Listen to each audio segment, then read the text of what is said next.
زما زړه دا خبره نه منله چې د یو پردي لپاره چې په ټول ژوند کې یو دوه ځلې لیدل شوی دی د هغې لپاره خپل ژوند بدل کړي. په هغه ورځ سټیشن کې ستاسو په لیدو د ټول ژوند ویاړ زما د ټول ژوند غرور زما ایمان په یوه شیبه کې زره زره شو. ستا د محبت غشي په هماغه ساعت کې زما زړه په دوو ټوټو بدل کړ. ما خو هیڅ ونه شو کړای. نو بیا ما ته احساس وشو چې ستاسو محبت په هماغه لومړي لیدو څخه وروسته زما مخې ته ولاړ دی. زه د هغې جذبې په پیژندلو کې پاتې راغلم. په هغه ورځ زه تاسو په خپلو لاسونو ووژلم.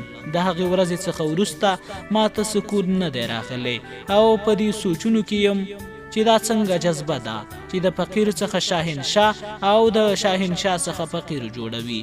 دا څنګه درد دی چې په سترګو نه ښکاري او په هره ساه کې زړه څیرې کوي. دې محبت زه څومره بېوسه کړی یم، څومره مجبوره. ما په ډېرې حیرانۍ د دې سپوږمۍ خبرو ته غوږ نیولی و. دې وخت کې ما ته د ښاپېریو شهزادګۍ ښکارېده. په یوه شیبه کې زما بې ارزښته محبت د اسمان شنو ته ورسوو. زما بې حاصله کوښښونو ته یې څومره لویه درجه ورکړې وه.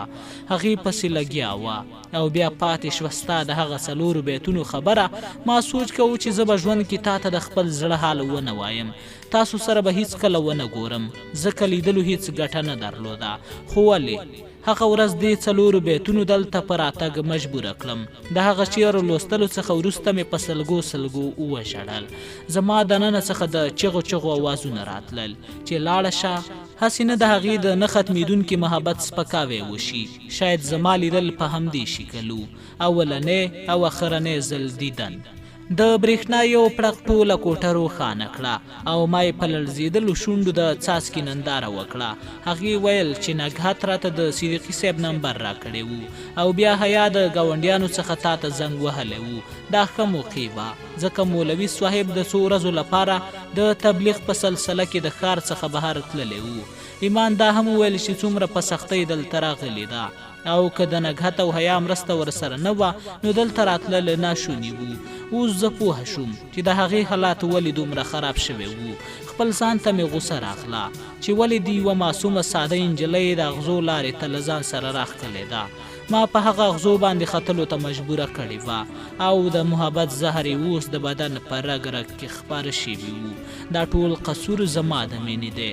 زه خو د هغې په شان یا د هغې څخه ډېر مجبوره وم. نو بیا ولې ما محبت ملامت کړ؟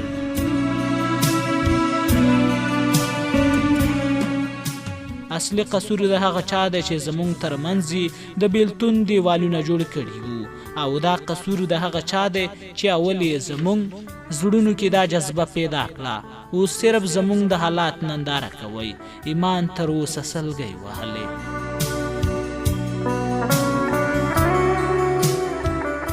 زه پوهیږم چې نن مې ستا په مخ کې د محبت اظهار کولو لویه ګناه کړې ده. شاید الله تعالی ما په دې ګناه هیڅکله ونه بخي چې که محبت پرته د کومې خپلوۍ وي نو بله لویه ګناه ترېنه نشته. زه تاسو په داسې بربادۍ کې نشم لیدلی. له نن څخه به زه د دې ګناه بخښنه غواړم. خو تاسو هم ما ته یوه واده راکړئ چې تاسو به زما په محبت نور ځان نه سوځوئ. دا زموږ اخرنی دیدن دی او زه پوهیږم چې تاسو به زما دا لومړنی او اخري کوښښ په اوبو نه لاهو کوئ. زه له تاسو څخه په خوښۍ ستاسو خوشحالي غواړم. ما د هغې په لور وکتل. زما څخه به مو ځان غوښتی وو چې لږ تر لږه زما په واک کې ښودی. ما څخه هغه څه مه غواړئ چې زما په واک کې نه دي. ولی آیا د څو کالو دا محدود ژوند د یو دیدن په اسره نشئ تیرولی؟ زه پوره باور لرم چې دلته دې جهان کې نه صحیح خو هلته په هغې جهان کې خو به تا سره ضرور یم. بس دومره وړه واده ما ته نشي کولی.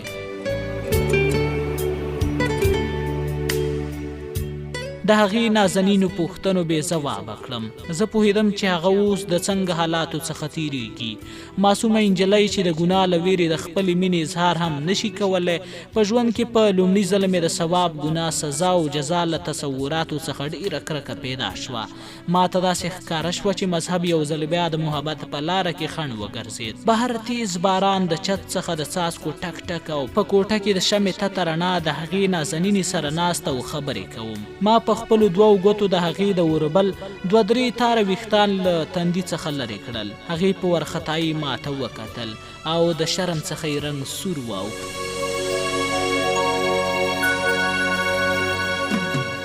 او بیا یې د والي ساعت ته وکتل او له ځایه پاڅېده.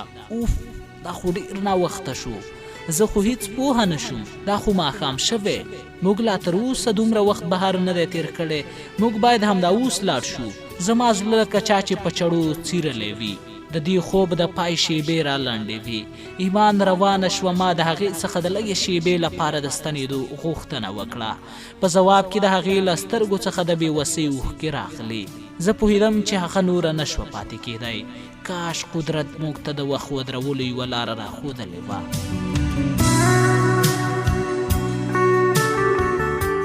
نن به ما د ځمکو او اسمانونو خزانو په بدل کې یو څو شیبې وخت اخیستی و. په دې کې د بهر څخه چا دروازه وټکوله او بیا یې دروازه پرانیسته. ایمان ژر خپل حجاب سم کړ، دروازې څخه نګهت او حیا سر راښکاره کړ او بیرته یې دروازه بنده کړه. ایمان په بېقرارۍ سره زما په لور وکتل. زه به ستا د وعدې لپاره انتظار کوم، ما سره نور وخت نشته. ما هم په بېوسي نظر د هغې په لور وکتل. د کور څخه د راوتلو په وخت کې ما هم خپل ځان او کورنۍ سره یو څو وعدې کړې وې. زه نه غواړم چې سبا څوک زما محبت ته په سپکه سترګه وګوري، مګر ته په ډاډه زړه کور ته لاړه شه. ته چې څه غواړې هغه به زه وکړم، بس ما ته لږ وخت راکړه، هسې نه خپل ځان راته سپک ښکاره شي.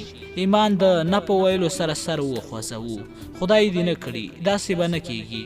د هغې په مخ کې اوس سکون راغی. زه پوهېږم تاسو به زما خبره ځمکې ته نه غورځوئ.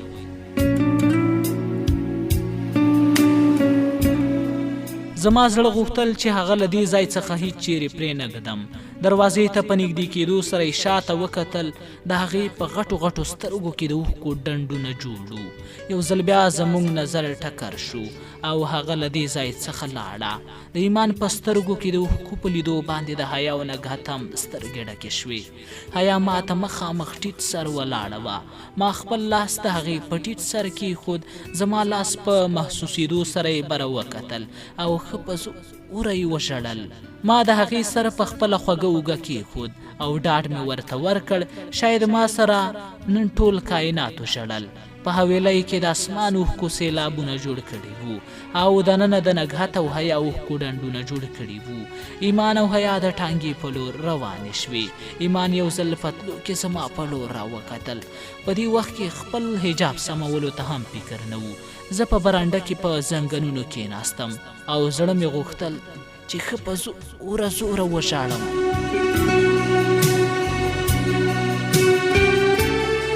په هغه ورځ د ایمان سره لیدو وروسته راته معلومه شوه چې د عشق درد له هغه وخت څخه لا ډېر وي چې هغه عشق لا دیدن ته نه وي رسېدلی. د هغې یو دیدن زما د سینې اور مړ کولو په ځای نور هم تازه شو او ما ته داسې ښکارېده چې دا محبت به هر څه له ځانه سره وسوځوي. ما خو هغې سره واده وکړه، خو اوس به کور ته څنګه ځم؟ د دې باره کې مې لا سوچ هم نه و کړی. کله به مې دا سوچ کوو چې د نګهت له لارې هغې ته ووایم چې زه کور ته تللی یم او د تل لپاره به دا ښار پرېږدم. د هغې د ډاډ لپاره یوازینۍ لاره د نګهت ده او زه باوري وم چې نګهت زما لپاره دا دروغ هم ویلی شي او بیا به زموږ د آخري دروغ هم ثابت شي. نو وروسته به مې همدا فضوله سوچونه لرې غورځول. هغه ښاپیرۍ او هغې معصومې نجلۍ ته دومره غټ دروغ چا چې زما د محبت لپاره ژوند ته د عزت ټوله پانګه دلته په راتګ د ګواښ سره مخامخ کړې وه. یوازې په دې هیله چې زه به د هغې خبره ومنم. هیڅ نه پوهېدم څه وکړم. هغې راته په هغه ورځ وویل چې نور ژوند د یو دیدن په بسنه تېرولی نه شي. اوس مې ځان ته وویل چې ولې نشم تېرولی، خو د دې لپاره زما غوندې یو کمزوری انسان یو بل شرط هم پوره کولو او هغه دا چې دې یو دیدن زما څخه د ژوند ټول حواسونه اخیستل. د دې ورځې وروسته دا کمبخته حافظه زما د ټولو څخه لویه دښمنه جوړه شوه. د هغې دیدن څخه یوه اونۍ تېره شوه خو هغه اوس هم زما مخې ته ناسته وه. زما په ساګانو کې اوس هم د هغې خوشبو وه. زما په غوږونو کې اوس هم د هغې پستو او خوږو خبرو انګازې کولې. دا څنګه دیدن و چې په یوه شیبه کې زما څخه د تېر ژوند خوشحالي او خفګان هیر کړل.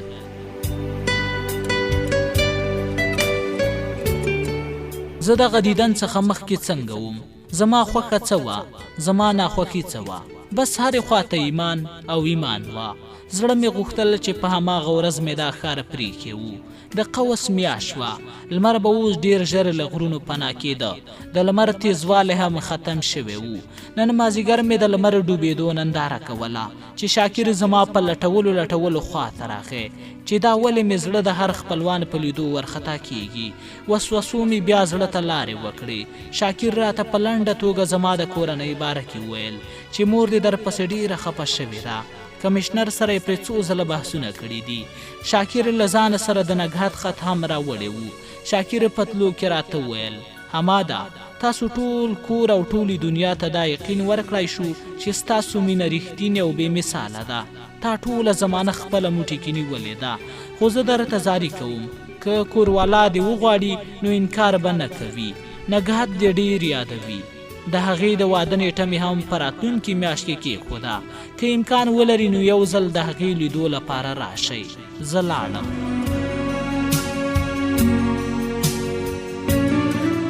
شاکر زه په غېږ کې ونیولم او له هغه ځای څخه ولاړ. ما د نګهت خط پرانیست. داسې ښکارېده لکه نګهت چې په خپلو وینو لیکلی وي، ځکه د هر لفظ څخه د هغې د درد اوازونه راتلل. وروره زه پوهېدم چې ستاسو د جذبو زور هېڅوک نه لري. ستا عشق ډېر زورور دی. ستا دې محبت هر ناشونی کار په شونې بدل کړ. د ایمان غوندې نجلۍ هم ستا د محبت پر وړاندې سر ښکته کړ. زه به تل په تاسو ویاړ کوم، خو هغه ډېره نازکه او معصومه نجلۍ ده. تاسو هغې لپاره دعا وکړئ، ځکه زه پوهېږم ستا دعا نه رد کېږي. د کومې ورځې څخه چې تاسو سره لیدلي دي د هغې حالات ورځ تر بلې خرابېږي. شپه ورځ تبې نیولې وي او زه په دې هم پوهېږم چې د همدې جذبې زور دی چې ستا محبت د هغې زړه پارولی. په لومړي ځل ځکه هغه د داسې جذبو څخه ناخبره وه. ما تا ته ویل نه غوښتل ځکه ایمان زه منع کړي وم، خو د حیا په وینا تاسو ته د دعا لپاره زاري کوم. خدای دې وکړي چې زما ټولې خوشحالۍ تا ته او ستا ټول غمونه ما ته راکړئ.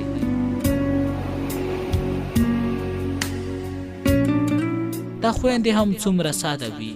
دوی دا فکر نه کوي چې هر چاته د خپلې ګناه عذاب ورکول کیږي. ما دا سوچ کوو چې ما څخه د دعا امید څنګه کولی شئ. هغه لیونۍ په دې نه پوهېده.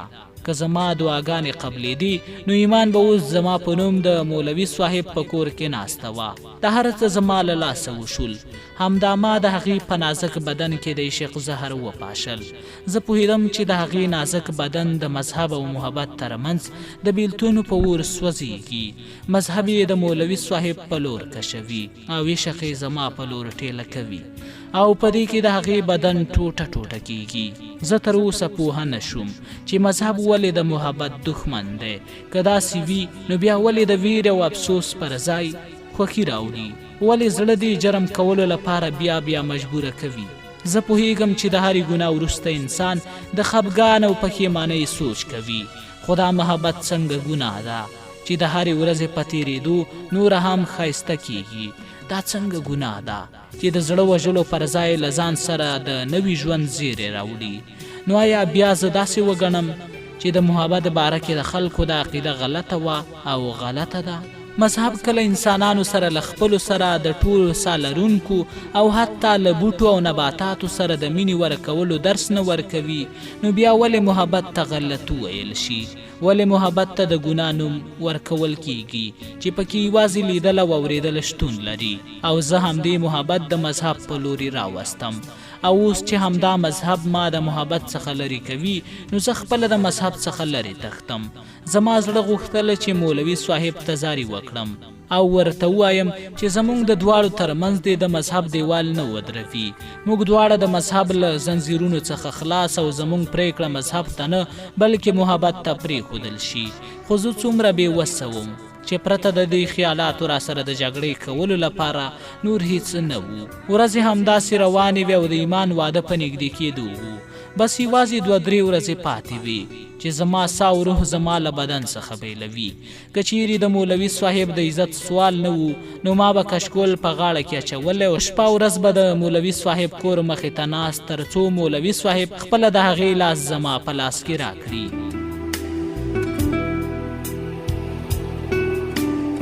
د قوس د میاشتې اخرنۍ ماښامونه وو. زیړ اسمان او د مازیګر یخې هوا مې په زړه کې لارې جوړولې. د ونو زیړې پاڼې د واورې په شان په ارامۍ د ځمکې په لور را روانې وي او ټولې ځمکې ته یې زیړ رنګ بخښلی و. زه هم په دې زیړو پاڼو ناسته او د سبا ورځې باره کې مې سوچ کوو چې سبا ته به د ایمان لاس د عبدالله په نوم په نکریزو سره کیږي. نګهت ماته دا هم ویلی وو چې د واده څخه وروسته به ایمان او عبدالله دواړه ترور کره لاړ شي او په همدې سلسله کې مولوي صاحب عبدالله ته یو وړوکی کار هم پیدا کړی و.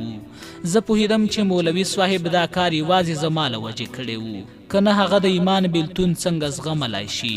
نګهت دا هم ویلی و چې مولوي صاحب به خپله له واده څخه وروسته تر ډېره دلته پاتې نه شي او دا ښار به د تل لپاره پرېږدي. مذهب زما د محبت وژلو وروسته د هغې مړی هم دلته نه ښخوي. هغه دا هم له ما څخه لرې وړل غواړي. بیا راته د عبدالله فکر راغی، څومره خوشبخته دی. هغه ایمان سره واده کوي. هغه خلک څومره خوشبخته وي چاته چې خپل محبت لاس ته ورشي. د دوی زړونه ولې د خوشحالۍ څخه نه چاودي؟ که زه د عبدالله پر ځای وم نو د خوشحالۍ څخه به مړ وی. زه د عبدالله په سوچونو کې داسې ډوب تللی وم لکه هغه چې همدا اوس زما مخې ته ولاړ وي. په همدې وخت کې مې سترګې په عبدالله ولګېدې چې زما په لور را روان و. هو، په رښتیا هم دا عبدالله و چې له ځان څخه یې پټو تاو کړی او په خفګان زما په لور را روان و. بس غلی ولاړ وم او د هغې د را رسېدو انتظار مې کوو. عبدالله زما خواته رانږدې شو. هغه په زوره ساګانې اخیستې او ما ته یې ویل تاسو باید همدا اوس ما سره لاړ شئ. ما په حیرانۍ د هغې په لور وکتل. تاسو سره لاړ شم؟ خو چیرته؟ زمونږ کور ته. ډېرې پوښتنې مه کوئ، بس ما پسې راځئ.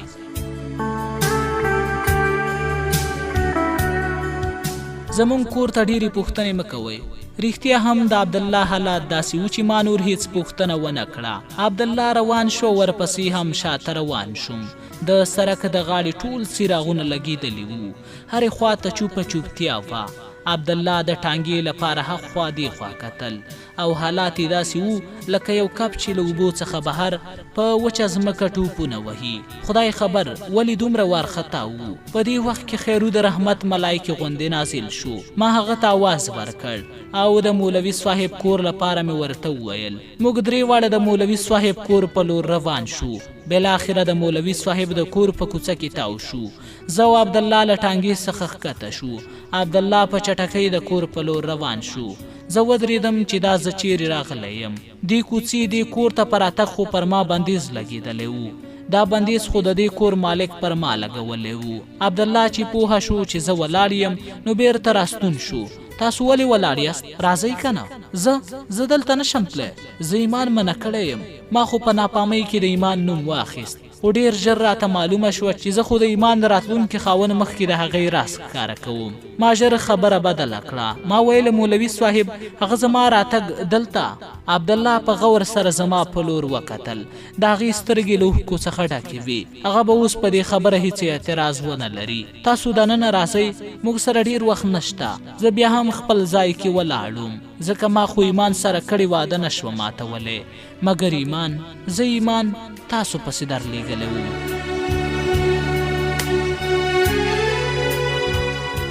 راځئ، هغه ستاسو انتظار کوي. عبدالله زه همداسې پرېښودم او دننه لاړ. زه هم مجبوره شوم هغې پسې روان شوم.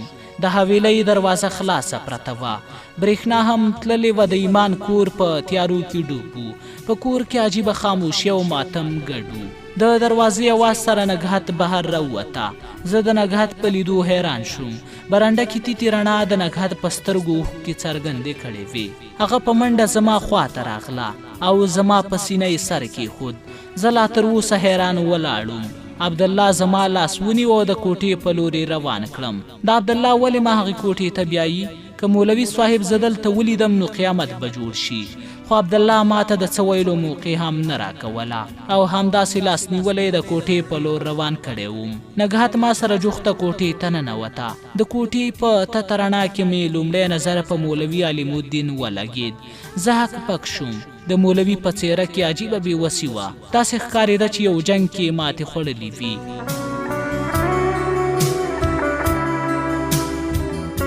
چې په خپله کامیابۍ یې پوره یقین درلوده. هغه سره خوا کې شاته حیا ناسته وه. د نګهت مور هم ځان غټ څادر کې تاو کړی په کونج کې ناسته وه. یو دم مې په مغزو کې څړیکه تېره شوه. په کټ کې بل څوک نه بلکې ایمان وه. ایمان هغې په سختۍ سره ساګانې اخیستې او سترګې یې پټې داسې ښکارېده چې په ډوب خوب ویده وي. د مولوي صاحب سترګې ما سره ټکر شوې خو بیرته یې لاندې وکتل. عبدالله دروازه کې ولاړ نګهت ته اشاره وکړه او زه یې لاس نیولی کوټې ته دننه کړم. نګهت د ایمان پښو ته کېنولم او ورته یې وویل ایمان سترګې خلاصې کړه وګوره څوک راغلی. ایمان لا تر اوسه ویده پرته وه. حیا د هغې په ویښتانو کې ګوتې تېرې کړې وې او په غوږ کې ورته څه ویل. ایمان یو څه وخوځېده. هماغه دوه غټې خونکارې سترګې. بیا یې ما ته وکتل. هماغه روح اخیستونکی نظر. هغې پرته د سترګو رپولو ما ته کتل. ناروغۍ د هغې په حسن کې هیڅ بدلون نه و راوستی بلکې ما ته خو د پخوا څخه نوره هم حسینه ښکارېده. مګر د هغې بندې بندې ساده ویل چې د عشق وژونکي زهر یې اوس د هغې په مغزو او د بدن په ټولو رګونو کې خپاره شوي دي. دې محبت د یوې مستې نجلۍ څخه څه جوړ کړي وو. یا الله دا څنګه ورځ ده.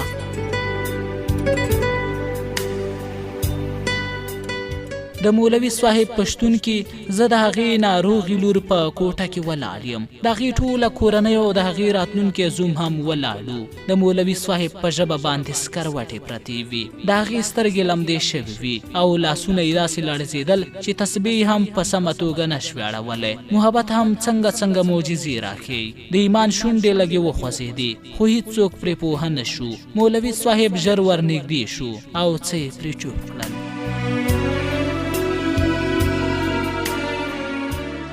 زما سترګو بس د ایمان توافونه کول.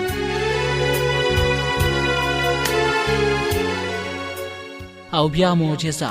مولوي صاحب زما لاس ونیو او ایمان خواته یې نږدې بوتلم. حیا له خپله ځایه پاڅېده او زما ناستې لپاره یې ځای پرېښوده. ایمان بیا یو ځل ما ته وکتل. د هغې په شونډو ژوند بښونکې نرۍ مسکا وه. هغې ما ته په کتلو سره ټولې دنیا ته په چغو چې محبت د عالمونو فاتح دی او بیا یې سترګې پټې شوې.